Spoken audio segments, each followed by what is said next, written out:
Right ఇక bulletin లో మరో బ్రేకింగ్ న్యూస్ చూస్తున్నాం. కేసీఆర్ స్టేట్స్మెన్ గా మాట్లాడితే రేవంత్ స్ట్రీట్ రౌడీలా మాట్లాడుతున్నారని మాజీ మంత్రి ఎమ్మెల్యే హరీష్ రావు ఆరోపించారు. కేసీఆర్ రాష్ట్ర ప్రయోజనాల గురించే మాట్లాడారని, కానీ సీఎం రేవంత్ రెడ్డి వ్యక్తిగత విమర్శలు చేస్తున్నారని ఆయన మండిపడ్డారు. రాష్ట్ర ప్రగతిని దెబ్బతీయొద్దని కేసీఆర్ వ్యాఖ్యానిస్తే రేవంత్ రెడ్డికి ఎందుకు అంత బాధ కలిగిందని ఆయన ప్రశ్నించారు. రేవంత్ రెడ్డి ప్రభుత్వం తప్పులు చేస్తుంది కాబట్టే ఆ వ్యాఖ్యలు వారికి నొప్పి కలిగించాయని ధ్వజమెత్తారు.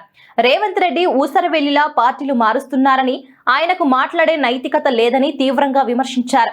తెలంగాణను ఆర్థికంగా పరిపుష్టి చేసిన ఘనత కేసీఆర్దేనని ఆయన స్పష్టం చేశారు.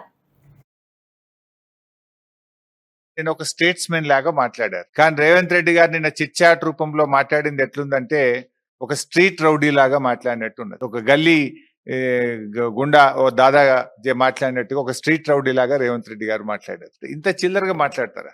కేసీఆర్ గారు చాలా గొప్పగా ఆయన మాట్లాడుతూ ఒక మాట అన్నారు, తెలంగాణకు నొక్కుబడనీయను అన్నాడు. తెలంగాణకు నొక్కుబడనీయను అని కేసీఆర్ గారు అంటే ఈ ముఖ్యమంత్రికి, ఈ సాగునీటి మంత్రికి ఎందుకంత నొప్పి కలిగిందో నాకు అర్థమైతలేదు. ఎందుకంటే తప్పు చేసింది కనుక మీకు నొప్పి కలిగింది. ఉత్తమ్ కుమార్ రెడ్డి గారు ఉత్తర కుమారుడుగా నిన్న తేలిపోయినటువంటి పరిస్థితి. మరి నీ 4000 పెన్షన్ ఎందుకు ఇస్తలేవు? ప్రజలకు బాండ్ పేపర్ మీద రాసిచ్చినావు కదా, గ్యారంటీ కార్డు ఇచ్చినావు కదా, 2 ఏళ్ళు అయిపోయింది, 4000 పెన్షన్ ఏమైందని కేసీఆర్ గారు అడిగారు. దానికి సమాధానం చెప్పిందా మీరు?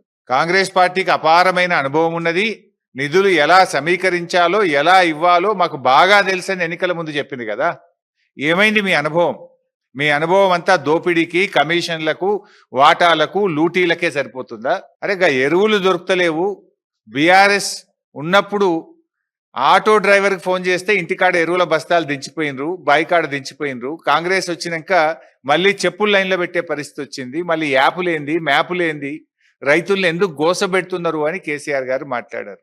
దానికి సమాధానం ఏది? హైదరాబాద్ ప్రజల శ్రేయస్సు కోసం ఫార్మాసిటీని అక్కడికి పెట్టాలనుకున్నాము అని చెప్పిండ్రు. దాని మీద ఏది మీ ఆన్సర్ ఏది? ఆయనేమో ఒక స్టేట్స్మెన్ లాగా ఈ రాష్ట్ర ప్రయోజనాల కోసం, ఈ హైదరాబాద్ ప్రయోజనాల కోసం కేసీఆర్ గారు మాట్లాడారు. కానీ రేవంత్ రెడ్డి గారు దీన్ని అంతా సొల్లు మాటలు, ఆర్థిక అరాచకత్వం బీఆర్ఎస్ పాలనలో అని నిన్న రేవంత్ రెడ్డి గారు మాట్లాడినారు.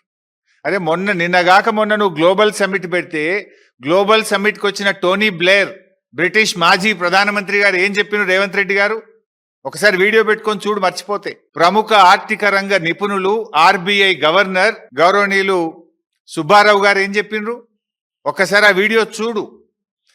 కొత్త రాష్ట్రమైన తెలంగాణ అద్భుతంగా ఆర్థిక ప్రగతిని సాధించింది, 3 రెట్ల జిఎస్డిపిని సాధించింది, 3 రెట్లు పర్ క్యాపిటా ఇన్కమ్ పెరిగింది అని కేసీఆర్ పాలనను నువ్వు పిలుచుకున్నటువంటి అతిథులే నిన్ను కూర్చోబెట్టి నీ సమక్షంలోనే చెప్పింది కదా. ఇంకా సిగ్గు లేకుండా ఏం మాట్లాడుతున్నావు? రాష్ట్రం పరువు తీయకు రాజకీయాల కోసం. ఈ రాష్ట్రం గొప్పగా ఉన్నది ఆర్థికంగా అని మాజీ ప్రధాని, మాజీ ఆర్బీఐ గవర్నర్లు ఒకవైపు కితాబిస్తుంటే నువ్వు రాజకీయాల కోసం ఎందుకు చిల్లర మాటలు మాట్లాడుతున్నావు? రాష్ట్ర ప్రజల పరువును ఎందుకు తీస్తున్నావు?